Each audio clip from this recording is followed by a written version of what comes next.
Right now, as we hit the 13th of May 2026, the shadowy confined stretch of the Strait of Hormuz has seen a tense 30-minute encounter that suddenly thrust two nuclear-armed giants right up against the possibility of open clash. This essential narrow passage, measuring just 21 miles across at its tightest spot, or roughly 34 kilometers, functions as the critical lifeline funneling nearly 1/5 of the planet's daily seaborne crude oil shipments.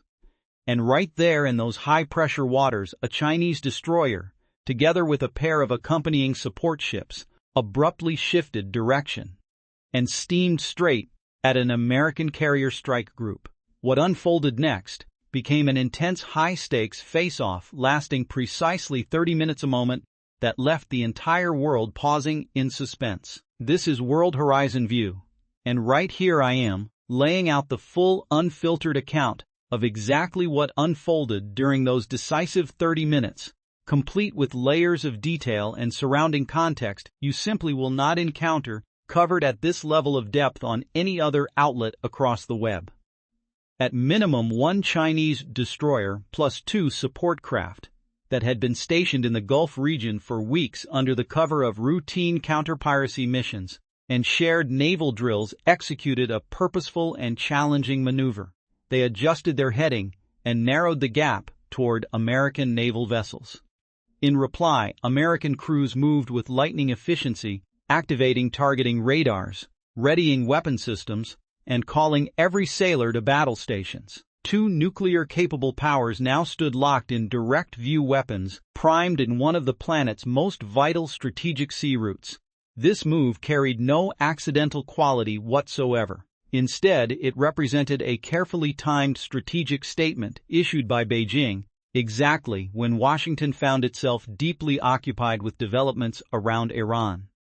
A delicate ceasefire hangs by the thinnest of threads, while a major Trump-Beijing summit sits on the calendar for tomorrow and the following day. I have dedicated the past several hours to reviewing every accessible update, radio traffic records, and vessel tracking information available. What I am preparing to share across the next few minutes will walk you step by step through how this encounter developed, what precise signal China intended to deliver, how the United States countered with remarkable swiftness, and what this tense new phase holds for worldwide energy flows, the Middle East region, and the evolving power dynamic between the United States and China.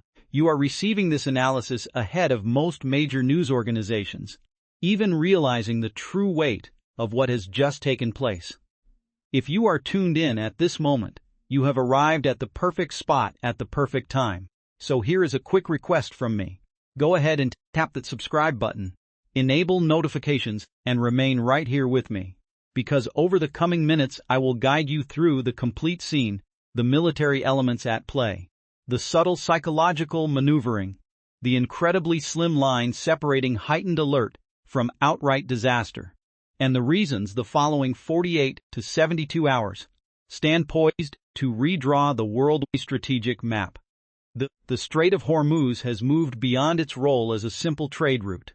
It now stands as the most volatile arena anywhere on the globe where a single error in judgment could alter history forever. Stay engaged with me.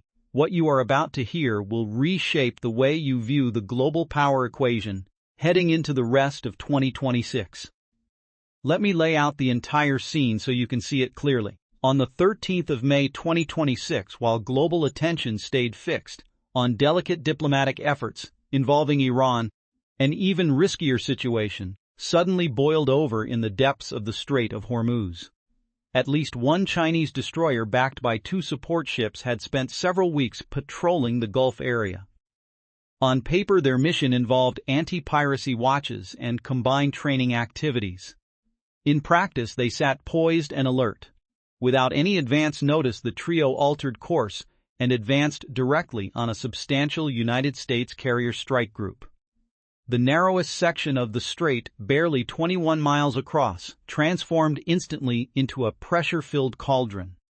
From the American perspective, the reaction came fast and decisive. The United States keeps 3 complete carrier strike groups active in the area more than 200 advanced fifth-generation combat aircraft, approximately 15 Zeros sailors actively supporting ongoing security and blockade duties, and roughly 50,000 American service members spread throughout the broader CENTCOM theater. Virginia-class nuclear-powered attack submarines move quietly under the waves, providing an unseen but deadly deterrent. During those critical 30 minutes, both fleets crossed a perilous line. Targeting radars fixed on opposing ships, fire control systems activated, every sailor shifted to combat readiness, and weapon systems came to full alert. Communication links buzzed with urgent exchanges. Two nuclear-armed superpowers found themselves staring directly at one another inside one of the most restricted and strategically essential waterways anywhere on Earth. This event went far beyond any ordinary meeting at sea. It became a high-risk standoff in which a single misinterpreted order from a stressed commander or a technical glitch could have sparked outright military engagement between the United States and China. Here is exactly why that instant carried such grave risk. The Chinese vessels timed their action with remarkable precision. Washington currently directs massive efforts toward managing the situation with Iran. A shaky ceasefire arrangement struggles to hold, and on May 14 and 15, a high-level meeting between President Trump and Chinese officials is set to occur in Beijing. Beijing selected this very window to deliver an unmistakable strategic signal. With the bold approach, China announced multiple points simultaneously. It now holds both the technical ability and the determination to extend military reach well into the Middle East. The United States can no longer claim undisputed authority over the Strait of Hormuz, and every country along the Gulf must now include Beijing as a key factor in its long-term planning. The long-standing period of unchallenged American oversight in these waters now faces open contest. What added even greater chill to the episode came through the radio dialogue that followed. When United States crews demanded clarification for the unexpected turn and close-range movement, the Chinese commander replied with steady composure. They described the activity as a freedom of navigation operation. That very wording, freedom of navigation, represents language the United States has employed for generations to defend its own naval movements worldwide, especially throughout the South China Sea. By mirroring America's standard terminology back at them, Beijing landed a deliberate psychological strike. This carried no element of unplanned hostility. It formed part of a refined, calculated challenge, meant to convey the idea that China can adopt the same guidelines America promotes and turn those same guidelines against it. I have examined the available accounts and the exact schedule with close attention. This episode stands as textbook great power rivalry, carried out with pinpoint accuracy. While Washington remains preoccupied with Iranian submarine activity and fragile talks, China has placed itself squarely inside the single most significant energy route on the planet. It shows that Beijing can generate complications for the United States at any chosen time or location. The level of risk simply cannot be exaggerated. The Strait of Hormuz already functions as a powder keg. Iranian fast attack craft drones and missile systems share those same tight waters, so the room for mistakes shrinks almost to nothing. One Iranian drone release, one defensive American reply, one Chinese misstep, and the whole area could descend into uncontrolled escalation, even if none of the three involved parties originally sought all-out war. This 30-minute encounter uncovers a fresh and unsettling development. China has moved past limiting its naval activity to nearby waters. It is now deploying its expanding open ocean naval strength directly into what has traditionally been an American area of influence. And it chose the precise moment when worldwide focus sits divided. The White House and Pentagon grasped the intended message without delay. Within moments, United States units started working closely with partners across the Gulf, exchanging live intelligence and positioning extra resources. Yet, the large strategic change had already taken root. The Strait of Hormuz no longer operates as a simple two-sided contest between America and Iran. it has evolved into a multipolar zone of hazard, where Chinese, American, and Iranian units now maneuver in dangerously tight quarters. This captures the full scope of the challenge confronting us today. Inside a sea lane only 34 kilometers wide at its narrowest, the world's two biggest economies and military forces, each supported by nuclear weapons, came within a razor's edge of direct fighting. Worldwide energy stability, the security outlook for the Middle East, and the long-term relationship between the great powers all rest in delicate balance. In the next segment, I will detail precisely how the United States answered with impressive speed the complete reach of American military strength that came into action, and the advanced methods now being applied to handle this three-way pressure from China, Iran, and the confined geography of the strait. But first, absorb this key point.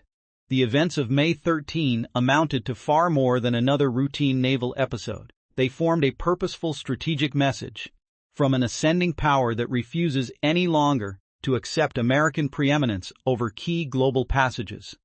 And Washington now confronts its most intricate naval test in many years. Stay right here.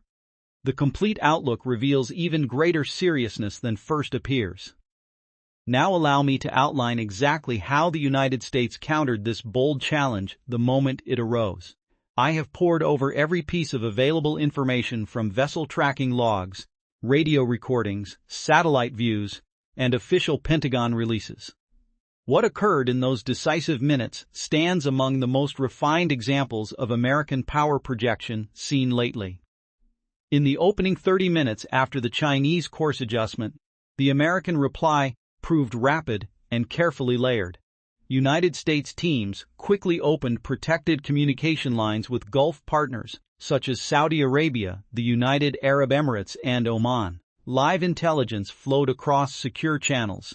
Extra units received quiet repositioning orders, and diplomatic networks from Washington to Beijing lit up with activity. This response reflected calm expertise under strain rather than any rush of alarm. The extent of American forces throughout the region remains impressive. 3 full carrier strike groups patrol the waters. More than 200 fifth-generation fighters, including F-35 Lightning IIs and F-22 Raptors, control the airspace over the strait. Around 15,000 sailors focus directly on blockade and protection duties, while a total of about 50,000 United States personnel operate across the CENTCOM area. Virginia-class nuclear attack submarines glide beneath the surface, prepared to meet any submerged danger. Let me walk you through each element, so the true scale of American strength brought forward becomes clear. The instant those Chinese ships changed heading, at the heart of the American formation sat Nimitz-class and Ford-class carriers with their complete air complements. From those flight decks, squadrons of F-35s took off without delay, creating combat air patrols that covered the strait thoroughly. These stealth aircraft, equipped with APG-81 AESA radars, can monitor hundreds of contacts at once while staying nearly undetectable to Chinese systems.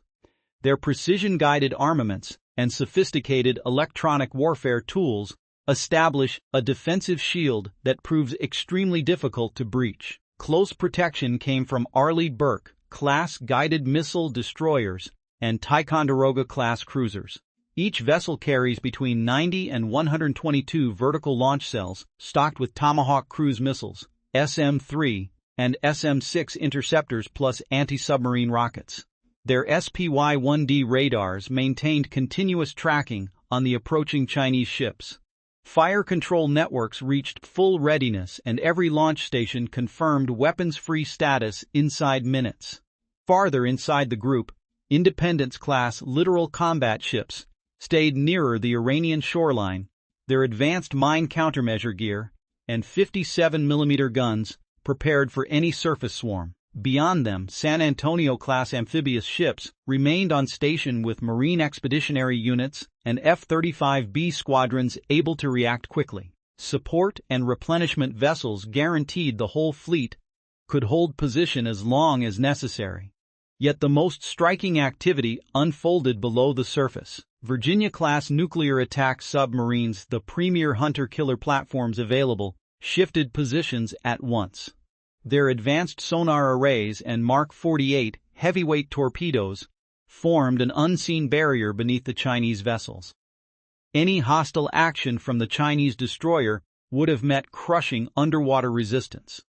Now let us look at the Chinese side of the equation, because this event highlighted how much Beijing's navy has advanced. This marked the initial occasion. China deployed genuine open-ocean naval strength to confront the United States inside the globe's most vital energy passage. The primary Chinese ship turned out to be a Type 055 destroyer, a 13,000-ton giant, frequently labeled a cruiser by Western experts. It carries 112 vertical launch cells, hypersonic YJ-12 anti-ship missiles, state-of-the-art phased array radars, and advanced electronic warfare packages. The Type 055 embodies China's top-tier surface combat ship. Its arrival in the Gulf delivered a direct statement. China now possesses the ability to send major surface warships thousands of miles from home while retaining real fighting capacity. The two support ships, although listed as logistical units, featured upgraded sensors and communication arrays able to transmit live data back to Chinese command posts. Farther out, analysts noted additional Chinese resources across the wider Indian Ocean, including Type 093B nuclear attack submarines and Type 039C Yuan-class diesel-electric submarines equipped with air-independent propulsion, silent vessels built specifically for shallow coastal zones such as Hormuz. On board China's newest carrier, the Fujian, fitted with electromagnetic catapults and a complete air wing of J-15 and J-35 fighters, crews moved to elevated alert. The YJ-12 supersonic anti-ship missiles, reaching speeds above Mach 3 and fitted with 400-kilogram warheads, pose a genuine hazard to even well-defended carrier formations when fired in coordinated groups. This was never a minor patrol. China used the moment to prove that its fast modernizing navy can now extend power into the Middle East and contest American control over essential sea lanes. Still, the greatest hazard inside the Strait of Hormuz on May 13 went beyond the direct United States-China tension. It stemmed from the volatile multi-domain setting created by Iranian units sharing the same restricted waters. The strait has turned into a three-layered tinderbox. Iran keeps between 500 and 1,000 fast attack boats run by the Islamic Revolutionary Guard Corps. These nimble small craft, many built with fiberglass hulls and armed with heavy machine guns, rockets, and light anti-ship missiles, stay concealed in coastal caves and fishing harbors. Their strategy relies on swarm tactics to overwhelm defenses through sheer volume and synchronized strikes. Overhead, Iranian Shahed-type kamikaze drones and assorted loitering munitions fly regular patrols aimed at radar installations and command centers. On shore, hundreds of mobile coastal missile launchers loaded with Chinese-supplied Silkworm variants and homegrown Fateh and College missiles stay prepared. Beneath the waves, Iranian Ghadir-class submarines, together with naval mines, introduce still another deadly layer. The worst-case outcome remains frighteningly possible. An Iranian drone or speedboat might fire without higher approval, perhaps by a single rogue officer. American crews would answer in self-defense. Chinese ships could then mistake the flashes and detonations for an assault aimed at them inside the cramped 21-mile width, where radar horizons shrink and reaction windows compress to seconds. Such confusion could escalate into full conflict in moments. I want to emphasize the technical difficulties of this encounter for you. The Strait of Hormuz presents an acoustically and electronically challenging setting.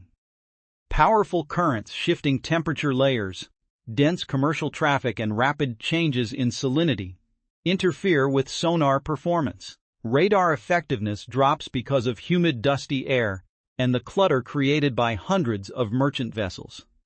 Under those conditions, separating friendly, hostile, and neutral contacts grows exceptionally hard. Throughout those 30 minutes, electronic warfare systems on all three sides ran at peak levels. American EA-18G Growlers jammed Iranian and possibly Chinese shore-based radars. Chinese countermeasures worked to interfere with United States targeting networks. Iranian coastal systems likely operated at maximum capacity, tracking both fleets at once. The margin for error stayed paper-thin. Virginia-class submarines listening in passive mode could identify Chinese propeller sounds and Iranian diesel engines with striking accuracy. P-8 Poseidon aircraft released strings of sonobuoys forming an unseen acoustic barrier across the strait. MH-60 Seahawk helicopters lowered their sonar arrays, literally charting every contact live. Unmanned surface vessels fitted with artificial intelligence patrolled the edges, feeding information into central combat networks. Any irregularity, whether a sudden turn, an unusually radar ping, or an acoustic shift, triggered immediate alerts throughout the American system. This represents modern naval combat at its most hazardous, multi-domain, multinational, and squeezed into an incredibly small geographic area. The United States proved during those 30 minutes that it retains the command and control framework, the sensor integration, and the steady operational discipline needed to handle such complexity. Yet the episode also revealed the expanding boundaries of American superiority when dealing with both peer-level and irregular threats at the same time. In the 48 hours after the standoff, the Pentagon shifted extra naval resources into the strait. CENTCOM publicly labeled the Chinese actions unprofessional and hazardous language chosen with care to register strong concern while leaving room for de-escalation. Privately, American diplomats passed firmer messages through unofficial channels. The position from Washington remained unmistakable. The United States will not accept efforts to weaken its role in the Strait of Hormuz, whether those efforts come from Iran or from China. Even so, Beijing has demonstrated its readiness to probe those boundaries directly. This goes beyond a simple naval episode. It marks a basic change in the operational reality of the world's most important energy passage. For the first time, the United States must handle a near-peer competitor, conducting blue water operations alongside a skilled irregular challenge from Iran, all inside the same 34-kilometer choke point. The technological environment tightens constantly. Cutting-edge sensors, AI-supported decision tools, and instant communication links now decide who survives in such conditions. The side that keeps superior awareness, quicker decision cycles, and tighter partnership coordination will keep the upper hand. But ultimately, technology cannot remove the human element. In the heat of those 30 minutes, with weapons live and tension high, it was the skill and composure of American leaders that avoided disaster. That same steadiness will face repeated tests in the days ahead. In the following section, I will discuss the wider geopolitical impact this event has created, how it forces America's Gulf partners into an impossible choice, what the coming Trump-Beijing summit truly signifies, and why the Strait of Hormuz has turned into the main stage for the fresh global power contest of 2026. Yet absorb this reality immediately. What occurred on May 13 stood as no isolated occurrence. It represented the first step in a risky new phase where China has stated it will no longer tolerate American supremacy in vital maritime zones, and the planet's energy artery has become the central field of contest. The outlook now stands sharply defined, and it carries far greater weight than most observers appreciate. Now let me walk you through why the 30-minute encounter on the 13th of May 2026, inside the Strait of Hormuz, carries consequences reaching well past those restricted waters. This has stopped being merely a naval event. It has grown into the primary arena of a fresh worldwide power contest, carrying massive effects for the global economy, regional calm, and the coming balance of influence throughout the Middle East and Indo-Pacific. Begin by considering the difficult spot now confronting America's Gulf partners. Nations such as Saudi Arabia, the United Arab Emirates, Qatar, and Oman have relied for years on the United States for protection. American carrier strike groups, air bases, and security promises have served as the ultimate safeguard against Iranian risks. Yet, on the economic side, these same countries grow more closely linked to China. Beijing ranks as their top trading partner, the largest purchaser of their oil, and a significant investor in Vision 2030 initiatives, ports, and infrastructure. The developments of May 13 have compelled every Gulf leadership to confront the same uneasy question. Should America and China move toward real escalation inside the Strait of Hormuz, which side would we choose? True neutrality might soon disappear as an option. These countries now sit squeezed between their security provider and their economic partner. Their future readiness to back American actions will hinge largely on how firmly Washington addresses this emerging Chinese challenge. The crisis reaches its sharpest moment in the next 48 hours. On May 14 and 15, 2026, President Trump and Chinese officials will meet in Beijing for a high-stakes summit. The schedule includes the most pressing topics of our era: the Iran situation, freedom of navigation inside the Strait of Hormuz, the Taiwan issue, trade gaps, semiconductor limits, technology transfer rules, and Taiwan's recently passed defense budget of $24.8 billion USD approved only days earlier on May 8. The schedule chosen for the Chinese naval move carried no coincidence. Beijing intentionally generated tension immediately ahead of the talks to improve its bargaining stance by showing it can extend power into the Middle East. China is informing Washington, "You require our help on Iran, and we hold the power to complicate your position considerably if we decide to do so." This reflects classic great power bargaining. The economic fallout looks equally serious. The Strait of Hormuz moves nearly 20% of global seaborne oil. Even the hint of prolonged trouble or increased danger drives insurance costs sharply higher. Lloyd's of London and other leading insurers have already issued alerts. Should commercial shipping begin avoiding the strait worldwide, oil prices could surge within days. European winter stockpiles, Chinese factory output, Indian energy needs all would absorb the impact almost at once. Vladimir Putin's financial resources would expand as Russian oil gains value, while Iran's already strained economy would face still heavier burdens. But the deeper narrative remains geopolitical. For decades, the United States has regarded the Strait of Hormuz as its own sphere of control.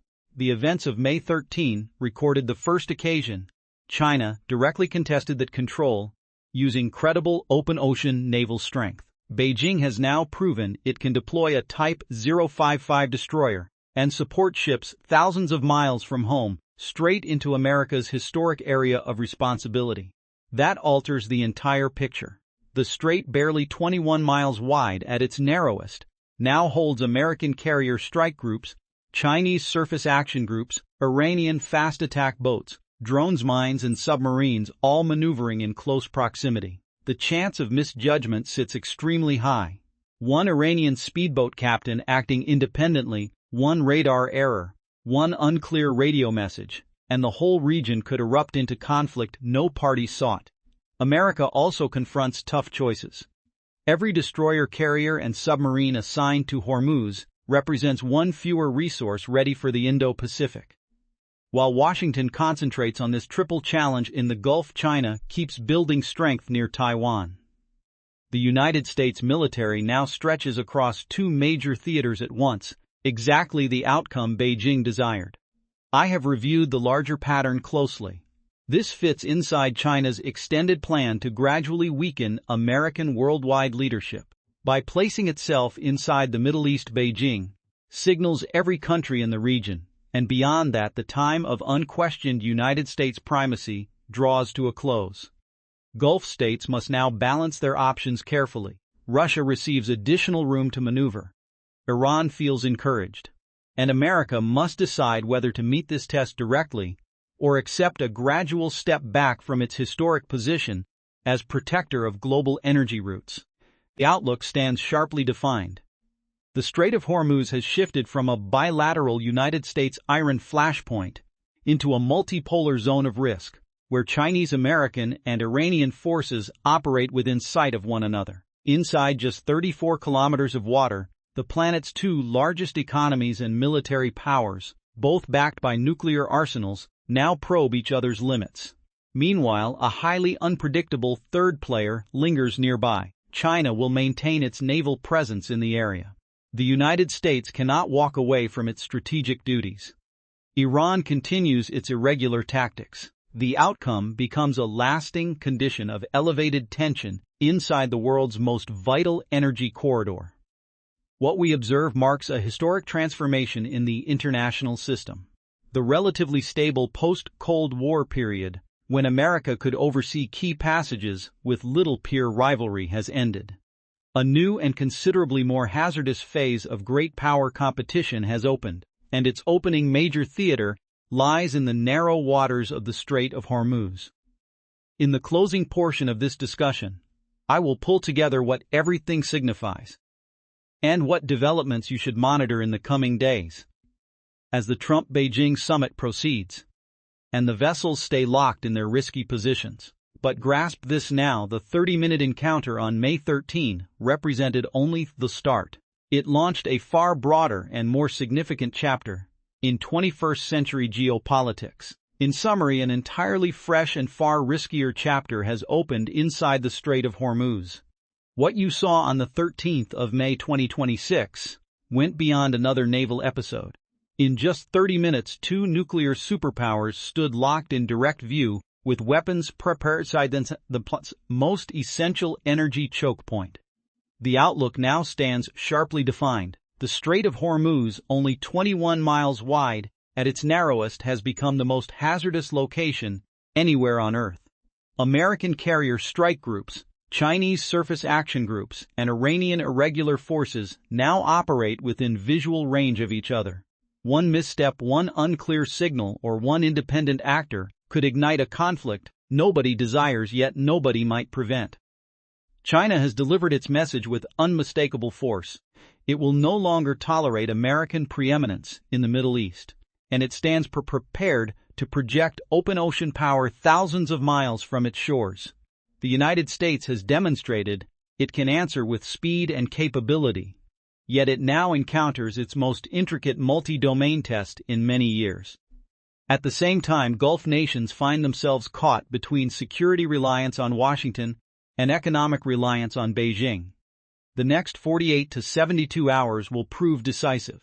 As President Trump meets Chinese officials in Beijing on May 14 and 15, the world will observe whether diplomacy can reduce this tension, or whether the ships in Hormuz will stay locked in their hazardous positions. So here is the question I put to you.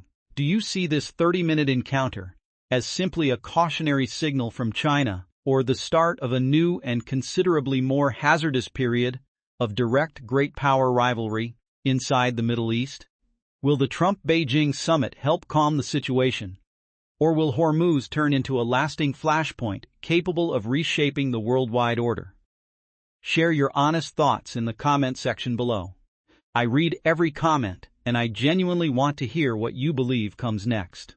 If this detailed examination proved useful to you, and you want more straightforward, in-depth looks at fast-moving geopolitical developments like this, please give the video a thumbs up, pass it along to anyone who should understand the real story unfolding, and subscribe to World Horizon View right now.